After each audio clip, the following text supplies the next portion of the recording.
Okay, Cruz exclusive kwoli nabagamba Allan Cruz bobera ku channel yange bingi nnyo byokyafuna ebyakabi ebirungi bingi nnyo ebigenda okujja kati no kyenkutegeeza muganda wange kino kinene kinalese gwalina saluni ey'enjawulo ayina edduuka lyo ery'enjawulo nga litunda bizigo agwa omukyala ayagala okukukyalirako ewaka nkusanga busanzi n'enkubuuza ndaga ekikebe kya Miadi mu dduuka lyo oba nenkyama mu makaago nenkugamba ndaga ekikebe kya Miadi otherwise nga mumanyi ku Allan Cruz exclusive mutambula ne muganda wange mwanyinaze and of course amanya bakuyisani Fatia Lujja yes. Tubuulire kiki tugenda okubanga tukola ku street tugenda banga tuwa abantu abenjawulo abakyala bali mu masaloni nga tuba wa Miadi made with mother nature. Okay olunaku olwaleero tutambule na Miadi ki basomere mwawe ebiro bye tutambule nabyo tutambule ne Miadi bro out relaxer tugenda bera tubawera Miadi leave-in treatment tubawera Miadi that is car activator girl tugamba byonna Miadi t-shirts aprons byonna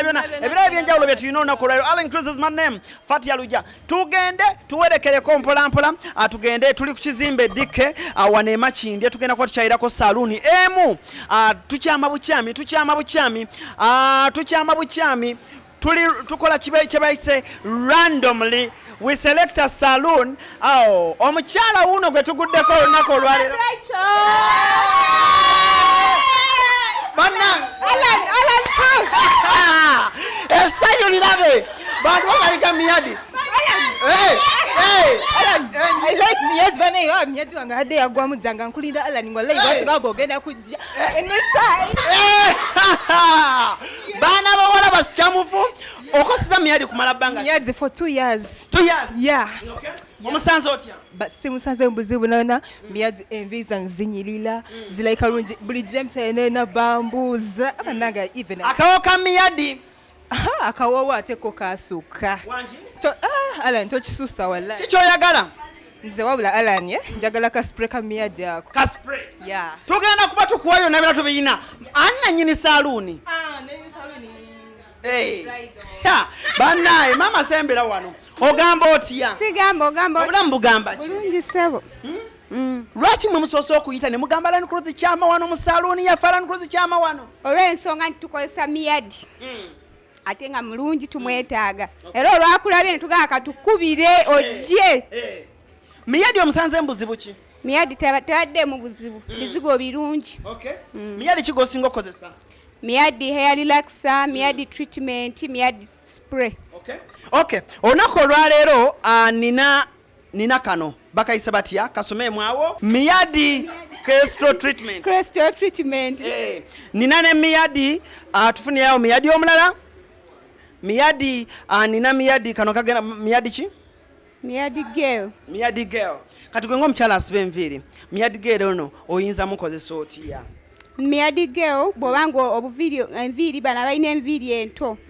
ng'ozikozeemu osobola obusiigamu bukola obuyengo omaze ebbanga ki ng'oli mu nviiri myaka 5 esebo kasitoma ne baklants okubiziga ebirala byonna Miadi hair relaxer gyosookerako kuba otegeera obulungi akola enviiri kye tuyita retouch mu saloon agumya enviiri eyo treatment egumya enviiri ezirabisa bulungi ate ekuza bw'okozesa ku spray enviiri tezikusiiwa ng'okozesa spray ya Miadi kati gwe bizigo ki byokozesa ewaka Miadi okay njagala okubanga ate genda ofuneyo relaxer genda ofuneyo ekikopi kya relaxer awo kikimu njagala okubanga ate engeri gy'oli wa salon ngenda kuwa akagel kano nkuwe ne kano ka treatment tekajja kukola bubi tekajja kunkola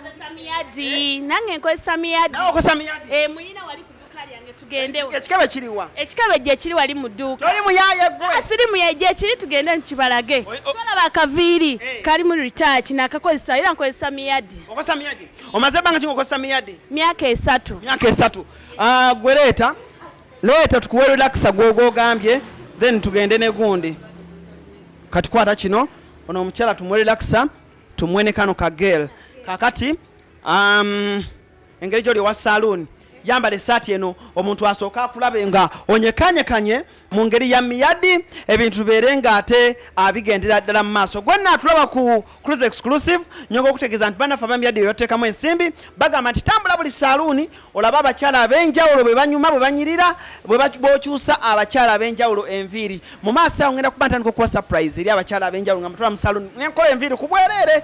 Sembera wano mama kali munda. Naye makali munda. Kati makali munda. Nyweze ekizigo kyaffe. Kinywezezza. Neza ne kano. Nkwadde Miadi kyoyo? Miadi relaxa. Miadi relaxa. Atono? Miadi girl. Okay. Kati njagala onkubira akalango mu bigambo byo ng'owoomye ekizigo kyaffe ekya Miadi. Wama atandika okuwoomya abakyala bane kino ky'abakyala musembe bali eyo ekizigo kino bakiyita Miadi relaxa. Akola retouch, akola enviri nezirabika bulungi nga bw'olaba omukyala ono bw'aliko tetwataddeko kiteeke era enviri zo bw'ozikola zivaamu bulungi tezikutuka ziba ŋŋumu. So maliza ng'ogamba okyabongera tulina okunnyonnyola kano kati ne tujja ku bakyala basala akaviiri ako akato bw'oba okasaze n'okakola kakaati n'okakozesaamu Miadi bw'omala n'osiigamu kano kaleeta obuyengo obwo kaweweeza kaleeta obuyengo obulungi obulwamu. Kati maama wo mugamba ki maama ali eyo ogenda tandika omugula ekizigo kya Miadi? Maama wange olwedde kyakozesa. Kale awo tuvuddewo maama jangu wagambye amanya bakuyitani? I'm called Shamim Nehar. Okay. Yeah. Okolera wa? Inze kwera ali mu makeup fat face beats. Yeah. Kiki ekisinga okwagaza Miadi? Miadi kyemwagalako enviri ziba zinyirira zeeka bulungi tezikutuka banatambula ng'enviri zikunkumuka wano no byonna tobisangamu ziba zilayika. Ogambye osinga oyagala ka product kikuze tulina? Njagala spray ya Miadi. Ogenda gikozesa otya? Bagikozesa batya era ekuyamba etya? Ekuyamba enviri nezibeera nga tezigenda mu nnyo nfuufu nga zishininga nga zirabika bulungi kale ng'otambula mu kkubo. Leeta spray yange. Kwata. Bagiyise batya? Somako. Miadi leave-in treatment. Okay. Nekitegeeza ki ekyo? Nekitegeeza nti osobola ogiplayinga mu nviiri like obeera ng'osibye enviiri osobola osiplayinga mu neziba nga sinsibe. Njagala tugiwunyeko omukyalo omubulire akawowo ka spray atagimanyi obabuulire ewunye sprayingako mu nviiri katono. Tebagamba nti twakuwadde taliimu ojja tugambisa nti kyali tuli bafferefere. Ogiwulidde? Miadi era nga wekimanyi Miadi eva products ziba clear era n'akawowo kewuliriddeko Allan. Kali so nice era mwe abali abasamadde semwelabira ki Miadi spray bambi. Balaba nanga bali abatulaba eyo kana ka Miadi spray kalungi nnyo okakozesa mu nviiri zo like whenever ng'omaze osiba enviiri n'osprayinga enviiri ne ziba nga zirabika bulungi. Kale buli product ya Miadi yonna nnungi but ne kano ka spray kalungi era naddala kuba slay queens like me, so don't forget. Now slay queen? Yeah, I'm a slay queen. Yeah. Kale omukyala agambye tugende ku dduuka alya? Yesewo tugende ku dduuka alya. Waliyo ekizigo kya Miadi si kyama watali Miadi? Nedda waliyo Miadi. Ogambye maze ebbanga ki? Emyaka 3 nga nkozesa Miadi. Awunya bulungi. Awunya bulungi sebo mukama. Sigala Cruz exclusive tugenda ku dduuka ya mukyalo ono atulage bw'akozesa ekizigo kya Miadi. Tewera proudly powered by Miadi. Masatu apron zonna tugenda ziga watuzimaleyo. Wena apron Genero apron tuweyo omukyalo oli apron. Bonna byonna ebintu Miadi yabireese. Ne mama kali munda ali bulungi. Kati akana munda kagamba ki? Akana kalungi. Akana kali kalungi. Okagambye nti owangudde ebirabe okuva Miadi. Kakitegedde dda kuba nako keewuliza kanyumye mu ssaati neya Miadi. Kagambe munda awo kagambe gwe bw'oba muwala weesanga Miadi. Bw'oba muwala olina kwesanga Miadi. Kakuwulidde? Kawulidde. Kasambi. Ala ninvaako. Kale. Leetayo endala yakale. Kamuwe yange tugende oli omukyala tugire. Ankoya kubanze kati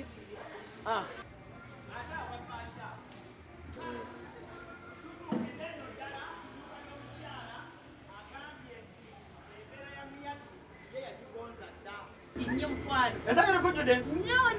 Bakuyitaani? Bampita Mariam. Mariam ani? Nampima Mariam. Weddira ki? Ndeddira mpeewo mukama wange. Akabbiro. Naye ng'ekiriwo nange nkozesa Miadi. Amazima nze nkozesa Miadi sokolengera akaviiri. Akaviiri kaka nakakola retouch. Nkozesa Miadi. Miadi bizigo birungi by the way. Bikola bulungi. Bisoftening same. Ki ekyenjawulo ekiri ku Miadi ekitali ku bizigo birala? Miadi akuuma enviiri okuba nga ngumu tezikutuka nga ziri so soft kwegamba aleetera alina akawowo akalungi mu spray zaayo treatment yeeyo nungi nnyo egumya enviiri. Okay, kakati olunaku olwaleero naffe tetwatambudde bwe tutyo. Tulina wano ka Miadi somakaawo.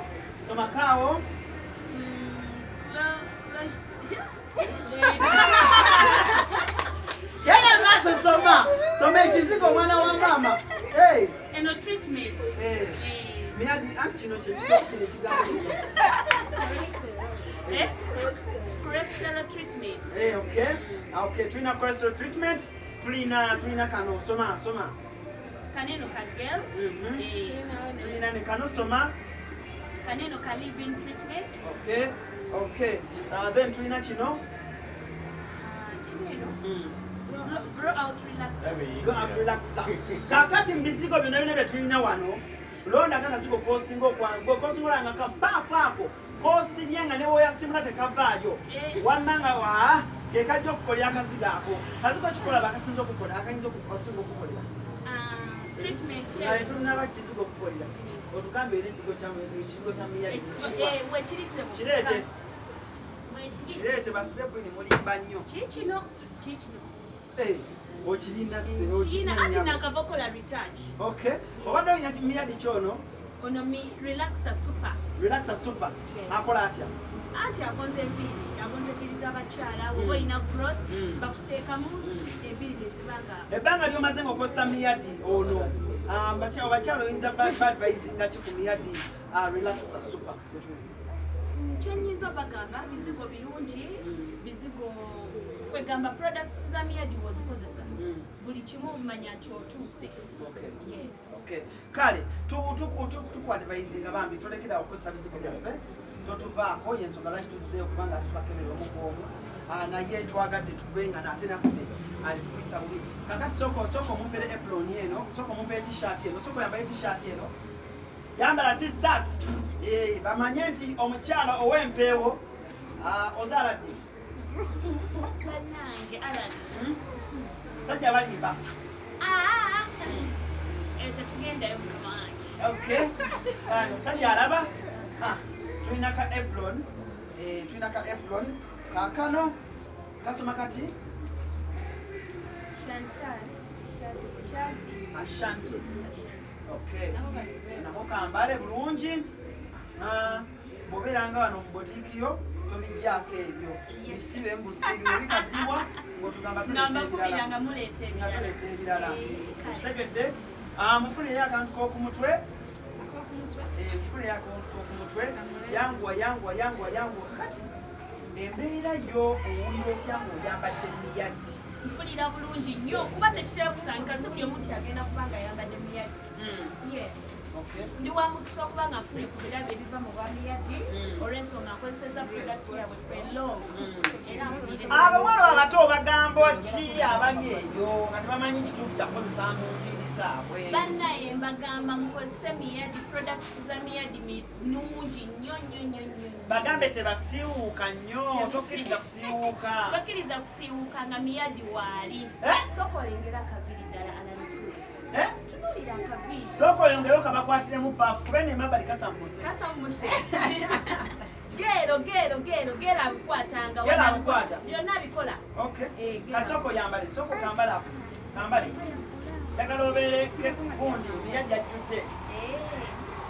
Onatandikawo saaluuni mu maaso.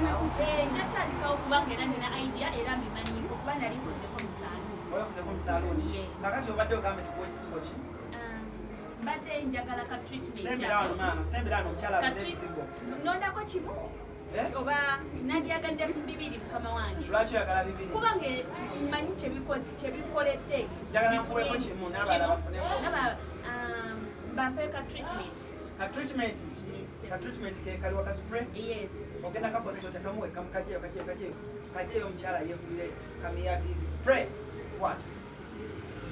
Ka treatment kano nja kateekamu nga bamaze okunaaza mu nviiri then ne sprayingamu ne bwemasibya enviiri zange oba nga wiivu yange oba wiigi osobola sprayingamu ne banga erabika bulungi eshayininga ebeera soft kajja kuba kankolera kati njagala tunali mu kamera obakubawombira akalango ka spray ng'advisinga abawala bato abandi abalabika obulungi bannange bawala bannange bakyala bannange mukozese Miadi kubanga Miadi ye product ekyasinze nze ngikozesezza emyaka egiwera kyova olabanga ndi bweti Miadi omukozesa tewejjusa naffe twebaza okujja mu dduuka lyo bannaye mwebale nnyo okujja kunkyalirako nange mujja kuba mpulira essanyu okulabako Allan jangu wano tunyume ffenna nga twambadde ebintu byaffe jangu paka tugenda kusibula abantu bannaye muli bannange kwataano nange mala okwesibaka epuloni kange aka Miadi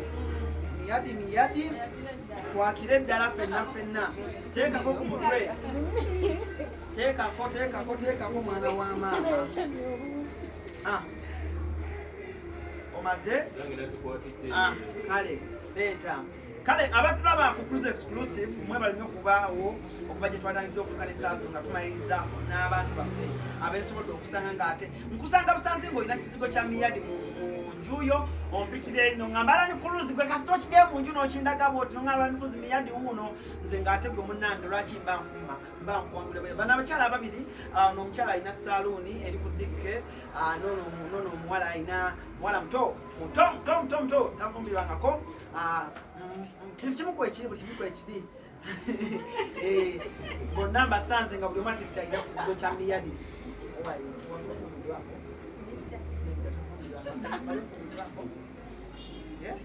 badde manyi ogenda tugamba nedda ng'ate tulaba kintu kyaggwa dda yakwanjula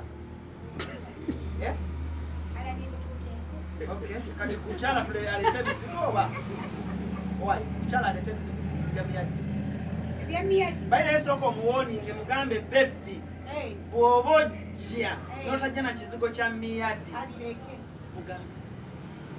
anti sooka mugambe Allan eyo tubireke bw'atajja akijja kuja amasooka mugambe bebbi gwena ina gy'oliyo nga gwagenda okujja making sure tugende bebbi yonna gy'oli nga bwonna ali ku mpewo bw'oba ogenda kujja tewerabeyo ekizigo kya Miadi ndagenda kujjawo ewasenge wano yonna ayina okujjayo ewasenga ewa taata ne wa maama nesenga ne maama mwenyini akozesa ekizigo kya Miadi kale bano abakyala bane musibula abantu nga mubagamba Miadi abadde atya Miadi abadde mulungi tabadde mubi era tweyanziza nnyo okulabako mu kifo kyaffe wano ku dikke City Plaza wano ensambya Miadi products nungi nga naye bali kugenda tukyalira kuwagira ku kizibu kyaffe ekya dikke wano aba Miadi baweerewo era bawanga products okay nekwentambudde naye olunaku olwaleero Miadi ate ffe twabagamba ebintu tugenda bikwasaganizanga ddala saluuni ku saluuni nyumba ku nyumba gwe jasi otulaga ki kikebe kya Miadi oba kyereero oba kikula ki kasoba ng'okirina kitegeeza Miadi bwaggwamu tokola ki tosula kikebe ate nekyate kisikiseemu sukaali tebeera byakusubscribinga likinga ate nakushare okay enamba eri wansi awo bw'oba oyagala otukubirako ogambe bannange naffe kalo kaffe Allan Cruz nkosa Miadi nja kuba nzija tovaawo Cruz exclusive subscribe junior ku kamera kwali bulungi n'ensonga zonna zonna tuzikwasaganya bulungi musibe bulungi mweraba